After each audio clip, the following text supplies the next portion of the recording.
And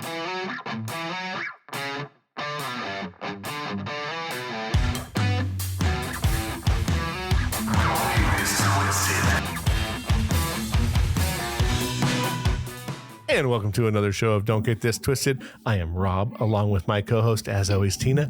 How are you doing, Tina? I'm good, Rob. If you look behind me, you see I'm not at home today. I see that. Look at that. Yes. It's a special room. It looks like Austin Powers threw up in here. Yeah, it is. It is a bit 60s. That floor looks like some fucking raging acid trip. Like So my friends, their anniversary is this week, and we're celebrating their anniversary. We're out in Palm Springs, staying in their timeshare, and they went to their bedroom to hopefully do the nasty, and I'm out here doing the podcast with you. Well, which is quite nasty. Right? I mean, some people might argue that we do some things that we shouldn't be talking about. I don't think that's true. I'll talk about everything. Every blue moon. Just ask the question. I got the answer. Exactly. We'll see these days. You're way more like okay with answering things now. As long as somebody asks the question, then I have something to talk about. But if somebody gives me an open-ended question that I just don't know I don't know where to go with that. I can't just come up with it. You got to ask me specifics. Yeah. And I'm pretty good at that. Yeah. I generally have no problem with doing that. I can go, Please ask away. So today we're going to do something funny because we were talking before we came on the air because we had no clue what to talk about this week because we've been farting off and I've been in puppy land and all kinds of stupid shit. But one of our things that we had on a list was guilty pleasures. And I kind of find guilty pleasures kind of funny because generally people don't talk about them. That's why it's a guilty pleasure, because you kind of hide it from people. Or it's the one that you're like, you don't care about telling people, but people still go, really? Like, you're into that? So like, and I find that quite humorous because, again, guilty pleasures. One of the guilty pleasures like that I had growing up, like me and my best friend during the summertime, we would watch soap operas because there was nothing on, right? Mm-hmm. So there, and I forgot, I want to say it was on NBC. I think it was like Another World, something, in Santa Barbara. I don't know. It was like 3 shows. Days of Our Lives. There you go. It's Days. That was it. It was like Another World, Days of Our Lives, and Santa Barbara. And we would watch these things because there was nothing on TV. It was like MTV at the time and soap operas. So we got into these things and we like literally were like, hey man, and we would watch these things only during the summertime though, because once school started, we were right back to, being in school until 3:00. So, but it was one of those things where like the summer would come and we'd have to play catch up because there was no internet. Like we didn't know what the stories were. We didn't know who the characters were. You'd come back like 8 months later and it would be like this totally different storyline. You're like, what the fuck? And that's probably why me and him were like very much into wrestling, because wrestling was just a soap opera with fucking guys that would scream at each other and beat the hell out of each other. So it definitely kind of, the correlation was right there with the same kind of storylines. It was good guys and bad guys doing horrible shit to each other and a decent story. So, and being related. Yeah. Well, they did that in wrestling as well. Like there was, brothers and sisters too.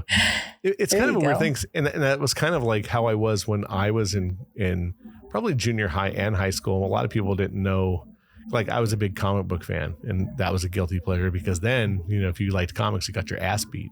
Like they thought you were a nerd. Mm-hmm. And the funny thing is you're not. Nerds like math, geeks like comic books. So that's that's how I always say things to people. They're like, you're Thanks nerdy. For the I'm clarification. Like, yeah, I'm like, I'm not nerdy. I hate math. And they're like, Jesus. What? I go, geeks like comic books and pop culture. Nerds like math. And they're like, oh. So guilty pleasures. We can go down probably a few of us that we have that we don't mind talking about, or most people would do that. Because I think a lot of my friends have told me things like, I'm into this. And I was like, what? Like, are you serious? They're like, oh, yeah. Mine is musicals, like people, because I'm really like metal, and I'm like super much into metal. Mostly, like for years I had really, really long hair. Mm-hmm. But I love musicals, and a girl I dated, fuck, when was it? 91, 92 probably. Was liked musicals and wanted me to go see Phantom, and that's kind of how I fell into it. She was like, "Hey, let's go see Phantom," and at first I was like, "Are you fucking? I'm not going to no musical. There is no way you're taking me to that." But we dated and lived together at the time, and she had it on cassette, which for the listeners out there who don't know, it was this little thing that had tape in it, and you would put it in a player and you'd press play. and We gotta tell people, holy shit. Yeah. It was kind of like a really small VHS, which is another thing that had a little tape in it, but you put it in, it played movies. It's pretty interesting. You can look it up on the interweb. It was way before CDs, but yes. So that's how I kind of got into it. And I love music, and I love people who can sing, like who can really sing. And those people can fucking sing. So I ended up going, obviously, and then I was mesmerized, just like, oh, these people are, because I had been to lots of concerts already by then, and there was definitely a correlation there between the two of people who could sing, and I guess the show. It was the show part. So that's pretty much my biggest guilty pleasure, when people find out they can't believe it, and kind of like yours. Well, one of yours that I found out. We were talking that you even on air you said it, and I kind of went through my ears and out the other side, because I thought it was kind of humorous. You were saying that you were making baskets. Yeah. And for those who don't know, you're an Indian. Yeah, well, I'm native. I'm Chumash from California. That's Indian, right? I mean, not Indian, but it's. I know it's Native American. We're the feathers. We're the feathers. Not the dots, right? Not the dots. Ooh, see, that's racist. That would. And again, humor. Anyways, so I'm Native that. American, and a part of our culture was to make pine needle baskets, where you literally go and pick pine needles up after they fall on the ground, and you take them home and soak them, and then there's a process that you have to do, and then after the process is done to the needles, then you weave them and make baskets. So I started this about 4 months at least ago with a few of my cousins, and we started doing that because we needed family. All of our mothers, except for one, have passed on, and realizing that we're getting older and we're the ones now that need to keep the family going, I decided to give this a try with my cousin, who desperately wanted to show somebody, but wanted us to really love it and respect it. And she and I got together and started talking. So it's just a small group, and I wouldn't say it's a guilty pleasure, because I really don't have much for guilt. Like, I either like something or I don't, and that's right. The way it goes. So, but yeah, I really enjoy the time we spend together. I also like doing something that's part of our culture. Mm-hmm. And over the last weekend, my cousins that make the baskets, we went to Reno and saw other family members that I didn't even know, some of them.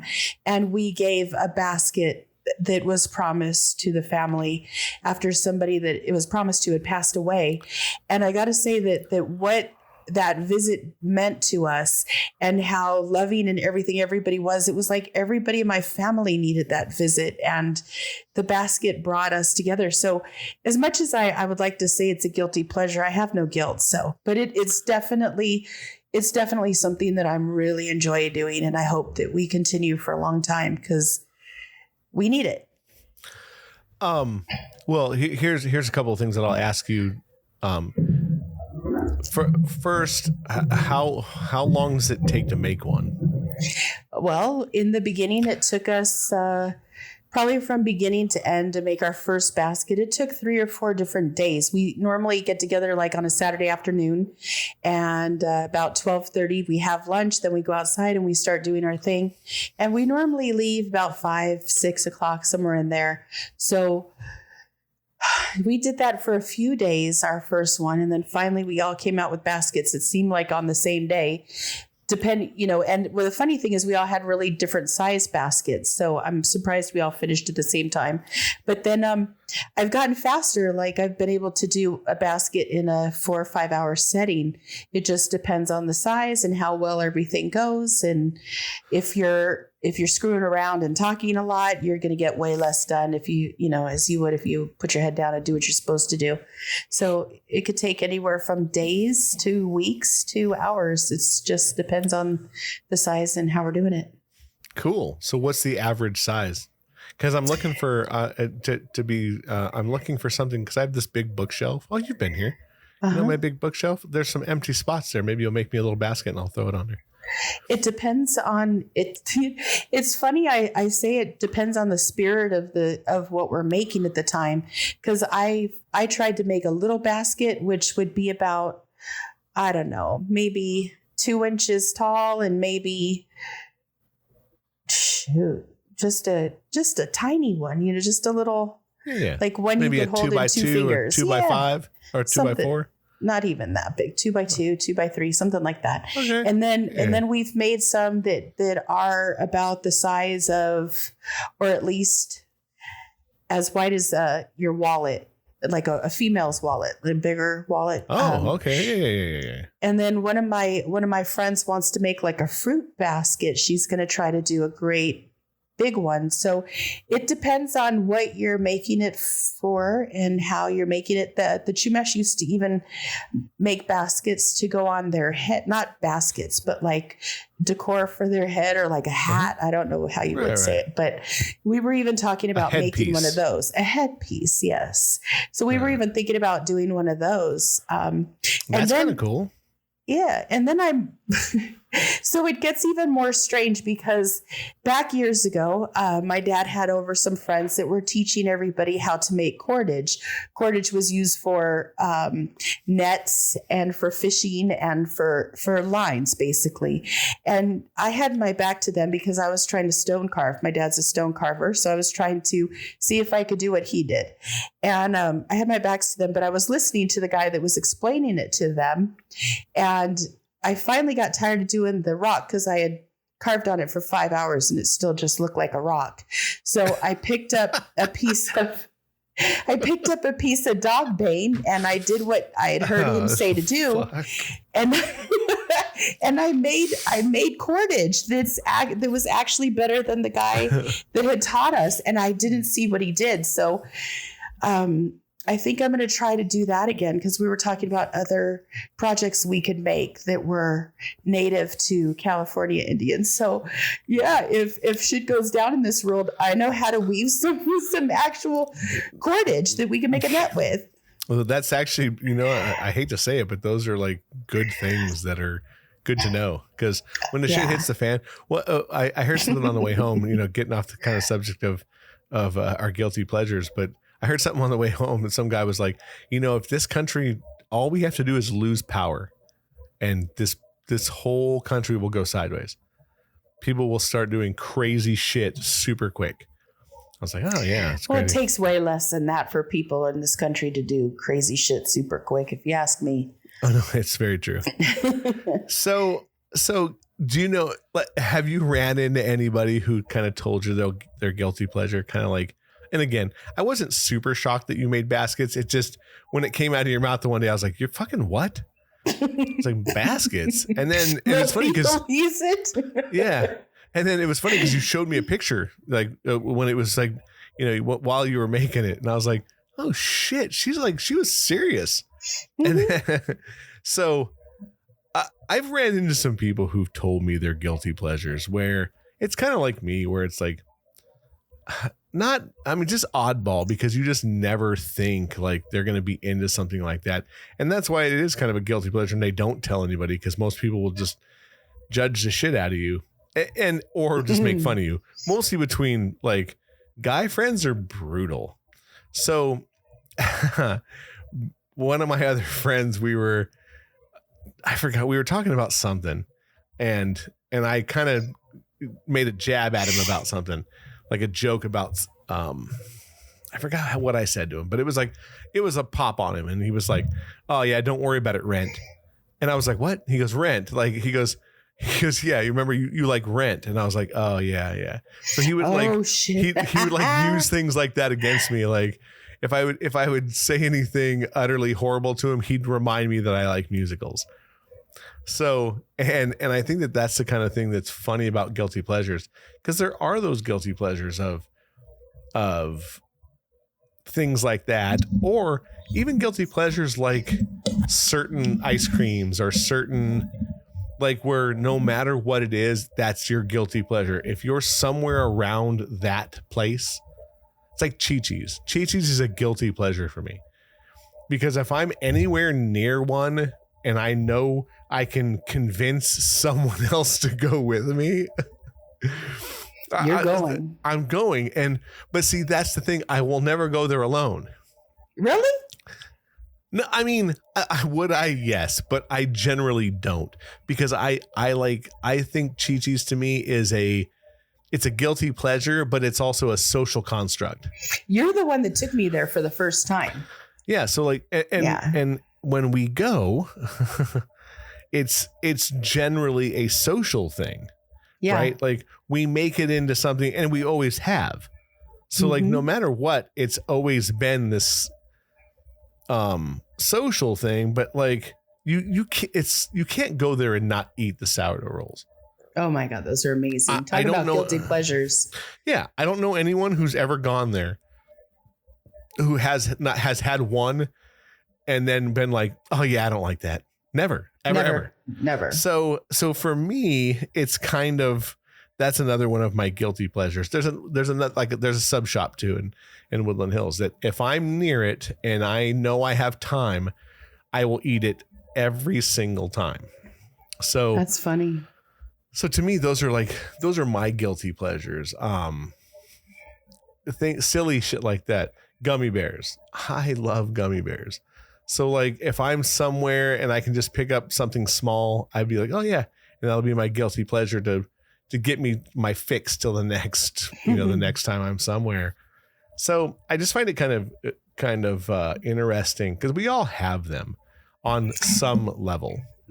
I get that. I found out that I like something that I know I did, and I have yet to tell anybody, because I was like, wait, what is up with this? I like my ankles licked. Wow.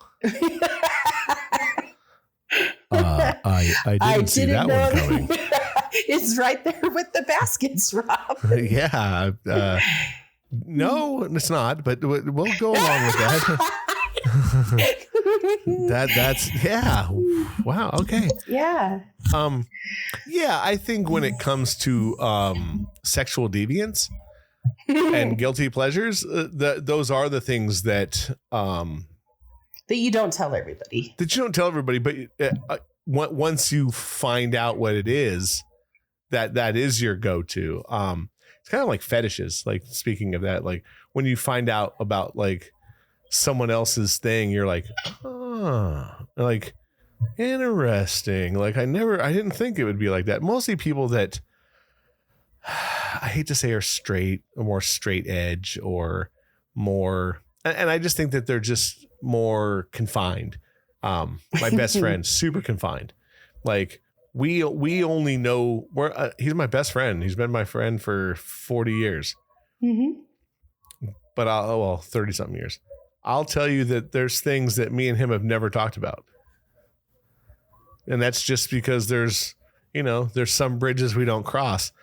And I don't find that to be a weird thing, because I had told another friend of mine, and she was like, you don't talk to him about that? I go, no. And she was like, wow, like that's odd. I was like, why? We connect over certain things, and we always have. So we make sure to continue it like that. And You know, I know I could tell him anything if I really had to, but I have other people I generally confide in for those things. And I just find it easier because for whatever reason, they're either easy to talk to, they have gone through a similar thing, you know, whatever. We all do that. So, but yeah, he kind of had a guilty pleasure that I was like shocked at. I was like, whoa, holy shit, dude. And he was like, oh yeah, that too. I was like, oh, okay. And what was it? No, we're gonna leave that alone. I tried, guys. Because there may be people that know him and or are related to him that listen to this show. So I get you. Go ahead. No, I was just gonna say I just think that like it's those type of things where that wasn't a guilty pleasure, but I guess it was per se. But I think people in general, we have them, and I don't think that there's anything wrong with acting upon these guilty pleasures, mostly if they're things that are outside the norm of your bubble. You know, like wrestling to me. Wrestling it will always be a guilty pleasure to me, even though I did it.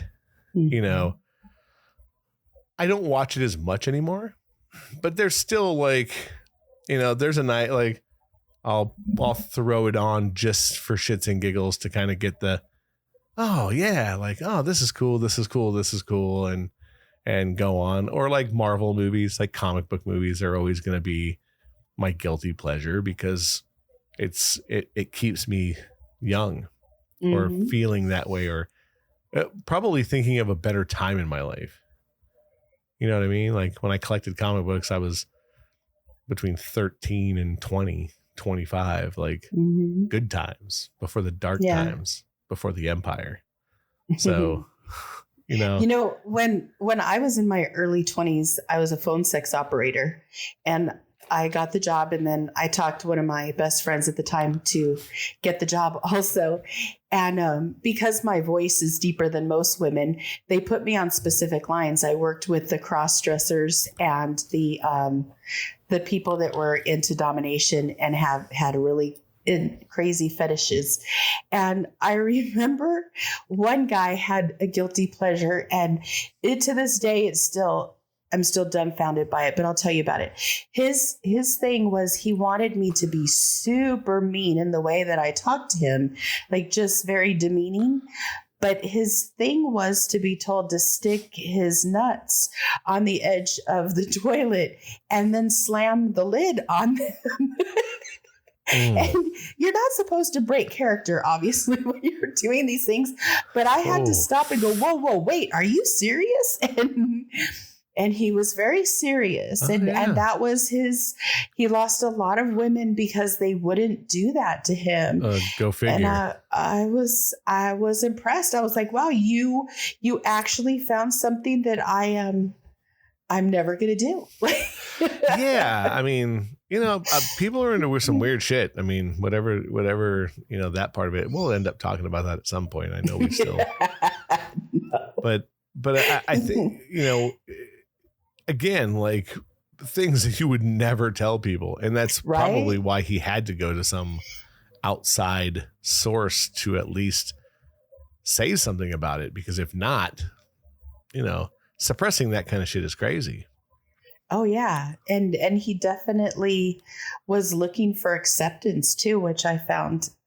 Well, I was in my early 20s. Let's just say everything shocked me back then. Nothing shocks me now. I work with people. I've heard so many things. I can't even think about what they've said. But the fact that he didn't have anybody he could talk to, and that it forced people to get away from him. I felt kind of sad for the guy. Yeah, and again, I think a guilty pleasure can alienate you if you don't, go out and do it with that, whatever that is. Like again, mine is easy. I can do it in my car whenever I want to when I'm by myself. I remember, my son Wait, what do you do in your car by yourself? listen to musicals. Okay. Yeah, no. I was like, whoa, wait a minute. Ooh, no, that's an offense. I don't want to go to jail for it. I remember, I don't know, my boy was young, man. He was probably 10, 11, probably. I remember I was in my bedroom and I was editing photos, and I put on iTunes and I put it on random, and I have a fuck ton of music. I mean, a lot. Like, I probably have like 14 or 15,000 songs, and I just hit random. So I remember him coming in, and there was some musical on. I don't remember what it was. And he's like going, listening to it. And the next song was like Slayer. It was like some loud fucking just music. And he's like, how do you listen to both of those? And I was like, because they're both music, dude. Like, you have to open your mind. So I ended up taking him, I want to say about 4 years ago, to go see Wicked. That was a good one. Oh, wait, it was amazing. But I thought it was a good experience for someone who probably will never, ever see a musical again until he's with somebody who makes him go. Because I kind of warned him too. He goes, I don't want to go to that. I go, look, dude, you're going to have to jump on the grenade here one of these days, because some girlfriend of yours is going to want to go see a musical, and you're not going to say no. You're going to go, all right, sweetie, let's head on out, and kind of like I did. But I took him to see Wicked, and it was interesting because, like, we're sitting in the crowd, and he's like, is it going to be loud? And I was like, dude, you're at a concert. It's just a different kind of concert. So I took him over. It was over at the Pantages. So I took him over to the pit so he could see the orchestra. And I was like, all these people right here are going to play live music tonight. And he was kind of like, oh, he kind of started getting it, like, all right. And the girl who was playing Elphaba at the time was the second, or because they don't call them understudies anymore, which is kind of funny. Mm-hmm. She was the second Elphaba. Well, she actually is she's an actress. She's on a show called The Umbrella Academy on I want to say Prime. Yeah, I think it's on Amazon Prime or Netflix. I don't know. It's on one of them fucking things. But at the time, she was a working music. She was also in Hamilton, and she's also dating one of the guys from Hamilton. She fucking killed it. And even my boy was like, yeah, that girl can sing. And I was like, dude, all these people can sing. I go, yeah. When you're at this level, this is like playing professional sports. Like, when you're at that level, if you're on a touring company, you're no slouch. There's no one that does those things that aren't good. And he was like, yeah. So I think it was kind of an interesting thing for one, to fill my guilty pleasure, but also kind of show him, like, look, there's more than just what we like. Mm-hmm. You have to be open to other things, because other people's guilty pleasures might end up being something that you have to go do. Like, if your mate's guilty pleasure is wine and painting, because they have those things where you can go and do those things together. Been to several. Yeah, you're not going to not do it. You're just not, like, and well, if you're smart, you'll do anything that somebody says, well, within reason. Yes. But you'll try new things, because why would you not? You live on this earth to be free to do what you want and do it. And that's kind of what I told him. I was like, look, I'm all up for it's a two-way street, though.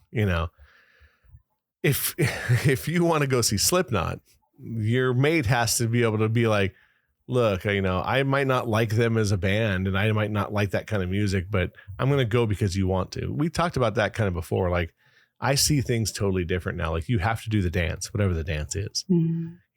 I hated dancing, and my ex-wife loved dancing. I never went, and I should have went. Because that is such a guilty pleasure for me. Yeah. See, there you go. Dancing, there's no guilt again, because I don't give a crap, but I used to live. But it's still a guilty pleasure. he used to live in a club to dance and not drink. I wasn't hitting on guys. There was none of that going on. I was there to dance, and I love that. Well, and I think if people have ever been around you at any kind of party atmosphere, not even a party, just in the party atmosphere, if there's music on, you're a boogieing. Yeah, there's something very freeing about dancing and having music on and having music loud. Like I used to love here's a guilty pleasure, the beat of the bass coming through the big DJ speakers. I used to love to dance in front of those, to feel the music go through my chest. Mm-hmm. That to me like pumped me up.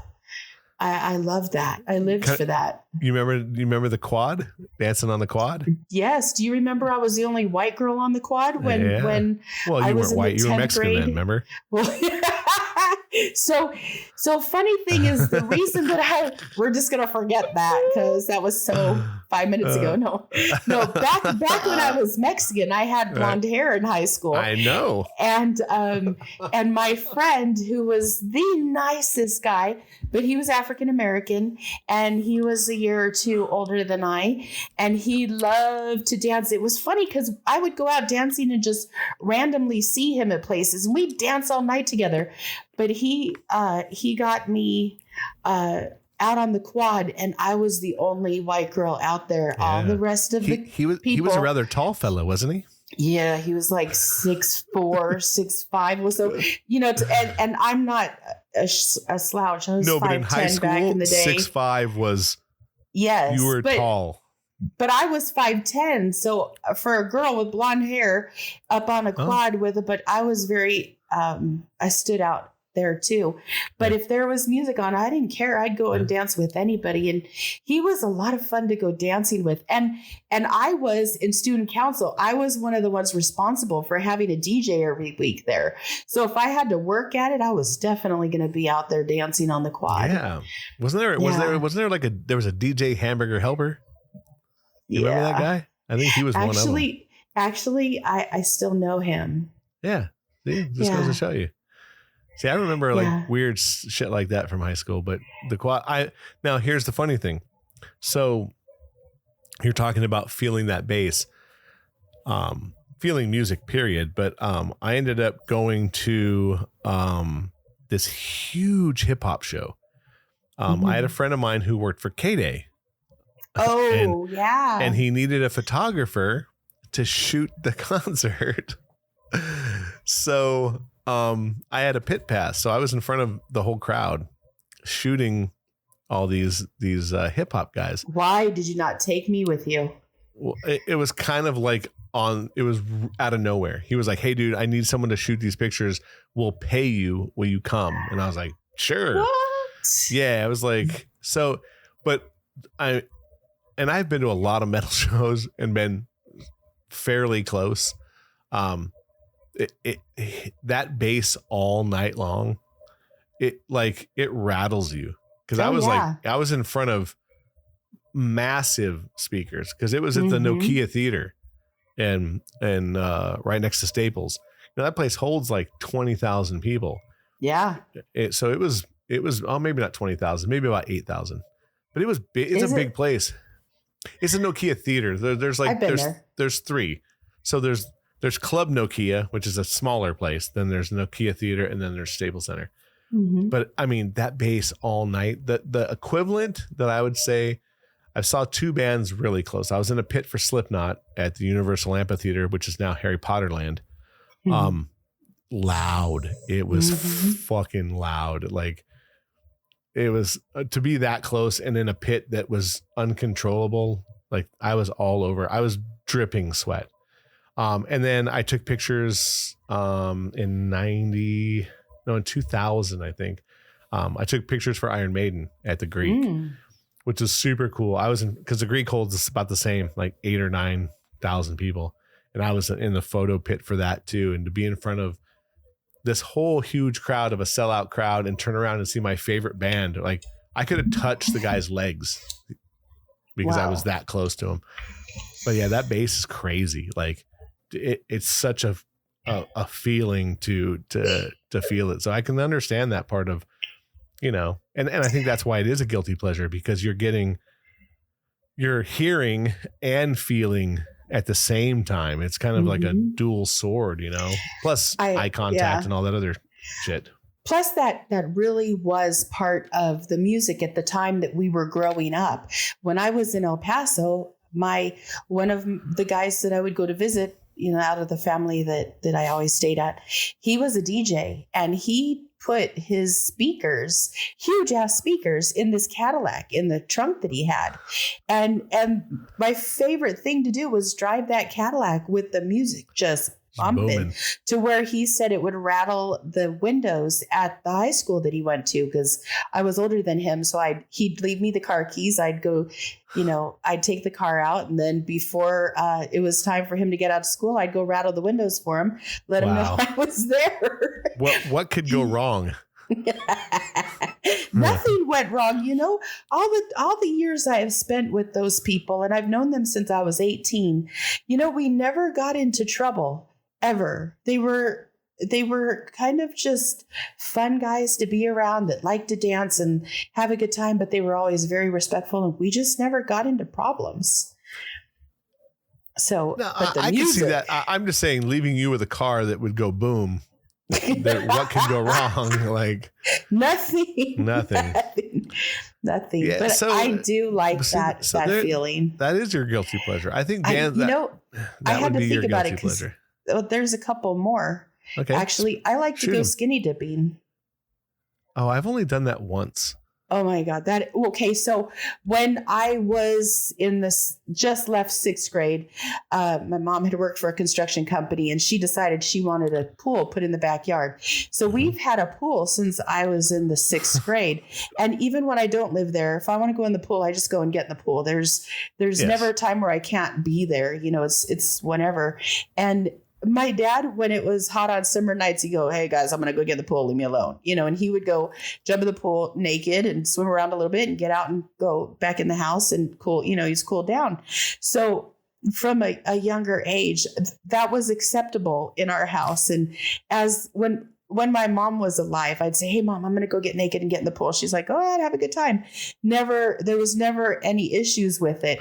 Now that I just live with my dad, my mom's since gone, I don't do that, but you don't partake. The weekends, when he's gone, I get in that pool naked, and it's a really good time. So that and smoking weed, there's nothing better than, after a long day and you're just kind of like spent. Before I get out of my car, because I don't do it at my dad's house, I'll smoke real quick and listen to music and relax and kind of decompress. And then I'll go in the house. And I like to do that too. Well, there you go. See, I think that, and again, like I am only, and I didn't even really skinny dip per se. I was in a hot tub, but I guess that still counts. That's a whole different ballgame. No. Yeah, and I kind of wasn't ready for it, so it was kind of even more interesting. So, most people are not ready when you say, no, because she was like, dipping? Nobody's ready. She didn't even ask. Yeah. She went to the window. She went to the slider and went do, dropped everything on the floor and walked outside. I was like, well, here we go. In Rome. Guess I'm Roman. I've done that too many times to count. I like to go get in the pool naked and cool down and then come in, take a shower, go to bed. So it just goes to show you there are guilty pleasures that you have. But you just got to think of them. Again, there's just no guilt. I've spent a lot of time in my life not wanting to feel like I'm doing something wrong. Even if I am doing something wrong, who gives a shit? Like, this is who I am. This is what I do. And I don't want to feel the guilt. I had enough of that when I was younger and everybody was telling me how not to be. So I'm going to read before it's time for us to go, just so we can at least be on the same page of what a guilty pleasure is. Okay. Dictionary wise, it's a noun. Something such as a movie, television program, or piece of music that one enjoys despite feeling that it is not generally held in high regard. Okay, so and it actually gives like something, everyone has a guilty pleasure. For me, it has to be 70s disco. This is the average disaster movie falls within a guilty pleasure category. So yes, like I fucking hate disco, but I know people who love that shit, and that is a guilty pleasure, and they still listen to 70s disco. Mm-hmm. Now, here's the other side. My guilty pleasure is like old school cheesy horror movies from the 80s that are, when you rewatch them today, most of them don't hold up. And you're like, oh man, I really liked that. But like, I love Nightmare on Elm Street. I love those movies. You know, though, that was that scared the shit out of me because I had a waterbed. And in that scene where he comes out of the waterbed, I can't tell you for how long I went thinking that, oh, fuck, I'm getting into bed. Yeah. Like, you just have that thought for a second. Sure. Yeah. But so there are guilty pleasures like that and I like that definition. So it might be just what most people don't like. But it is still that. So like even listening to some metal is going to be a guilty pleasure because most people don't. But like 70s disco. Cheesy 80s love songs. I will put that shit on. And it just. Or 90s R&B. Yes. Or late 80s, early 90s R&B. Yes. Because who doesn't like some fucking... what the hell are those guys' names? Like four of them. The New Kids on the Block? No. Well, same thing, but they were black guys. R&B. Belle Biv DeVoe? Oh, no, they were good too. Belle Biv DeVoe, but they came from New Edition. Yeah. It was New Edition that turned into Belle Biv DeVoe. They were really good. No, it was the fuck. They had really good voices too. I got to find out who that is while we're still talking. I don't know, because you can't turn on Lionel Richie or the Commodores and have me not listen to it. That's straight 80s. As a matter of fact, I went to Lionel Richie's concert a few years back at the State Fair, and he was horrible as a singer and forgot words and whatever the hell he did. But it was such a great concert because it was all the music and everybody knew it, and it was like everybody was kind of my age and a little bit older. Right. Seeing the concert. If I hear him, I'll be like, sing it, Lionel, sing it. So who I was thinking of were Boys to Men. Boys to Men, yes. Yeah, those dudes, those guys had fucking pipes like. Well, they could do a cappella. They could do anything. That's what I mean. They had those guys could sing. And they had that really good. You know, everyone had a different range. They had that dude that was like, "Yeah, let me tell you about it." And then they had like the other, like the two guys who had like a much higher range voice that could give you that super duper like lovey time song. Like those guys were legitimately really really good singers. But those are guilty pleasures like that. When I was in high school, I hated that shit. Like new wave music. I hated new wave when I was then. I remember. Horrible. Love that shit now. Love it. But that's because I actually understand it now and realize like The Cure. I think The Cure was just shit. Like horrible. Like who listens to this fucking horrible emo shit and they're depressed and then, but now, when you finally listen to those records, you're like, oh yeah, these guys were super smart and totally understood people. Like, and they were kind of emo-ish and kind of down, but they were definitely like great lyrics and European, super well written. Kind of new wave. They were in that. Yeah, they were kind of in that same ball because they were English. So yeah, that's the British new wave that kind of came with that same like 82, 83, 84. Like MTV, all the MTV generation and I think I'll sit and watch MTVU for the videos. I can't believe some of the crap that they made videos with, but I'll sit there because I can't really concentrate on shows. And if I'm on my phone or doing any type of work, I still want music on. So I'll still turn on all these years later. I will turn on MTVU and they play nothing but music and videos and I'll sit there and watch the crap out of them. Yeah. Super good. Yeah. Well, it's 45 minutes in, and that means it's time to go. We had some new countries in the last couple of weeks, and yeah, we did pretty good. We did Nepal. We have Nepal now, listeners in Nepal, and I can't think of the other one. Yeah, it was something. I think we said it this last week's. So what me and Tina are going to start doing, and at least trying to do, is be a little more current. So we're trying to record the shows closer to the day they're going to come out. So they may be maybe a day or two, or the latest a week. So we're going to try not to record too much in advance like we did in the very beginning. I didn't know this. Well, because of where we're at right now, we're catching up to ourselves because, not that we slacked, but we definitely used some older shows that we knew we had in the pipeline. And I'm sure there'll be some like that we're going to end up doing. But I do like the idea of kind of, mostly if something comes up, if it's not a super duper subject that we're like doing something on, being current is good, because I don't want someone to listen to the show 4 weeks from now because we recorded something on something that's just irrelevant now. But yeah, I mean, there's going to be shows that we're going to record because those are good for filler. Mostly if one of us have something that we end up having to do, which sometimes happens in our lives. So I had a couple people that I didn't know listened to the show actually reach out and say that they listened to the show, and they said, I'm surprised you haven't talked sex, because normally with my friends, sex comes up all the time. And they were surprised that on this forum, we have not touched that really.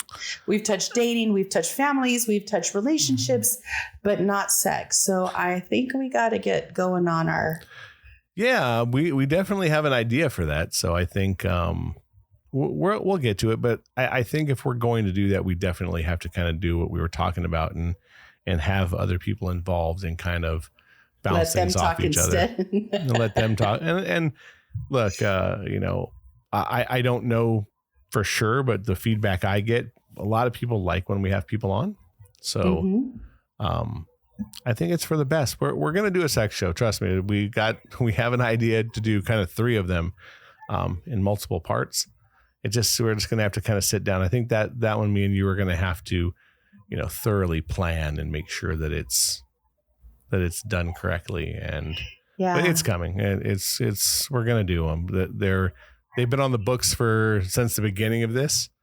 It's just a matter of putting it into effect where it actually works right, and you guys out there will be entertained. So. Yeah. All right. Well, do you want to give them the spiel, or shall I today? Well, thank you all for listening. We would appreciate it if you would continue to follow us and share us. You could reach us on Spotify, Amazon, Google, iHeartRadio, Apple, anywhere where you could find podcasts. And you could reach out to us on social media. We're on Facebook, Twitter, Instagram, and you could even email us. So please, if you look in the show notes, and reach out to us. And if you would like to be on the show, we would love to have you. Please let us know what you would like to talk about, and let's set it up. Let's have some fun. For sure. And this is an opinion show, so don't get it twisted. We're just trying to have some fun, have a little dialogue, and keep people somewhat entertained.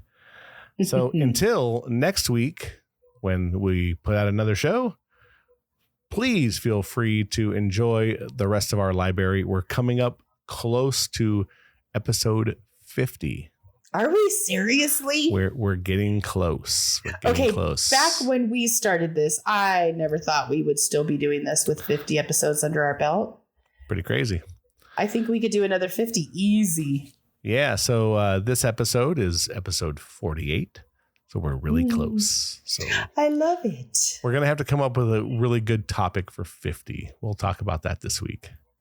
We'll come up with something. Maybe we should do sex on the 50th episode. That might be maybe we should talk about turning 50, since we're all in bracket of what's going on. Yes, I just turned 51. Yes. Happy birthday, by the way. Well, thank you very much. Thank you. All right. Well, I'm going to go eat now because my kid is bringing some food through the door here any minute. And I have to go walk my puppy. And that's not a euphemism for anything else. And I'm headed to the casino. So we got things to do. Woo, go gamble. All right, guys. We'll see you again in a week. Tina, as always, it's a pleasure.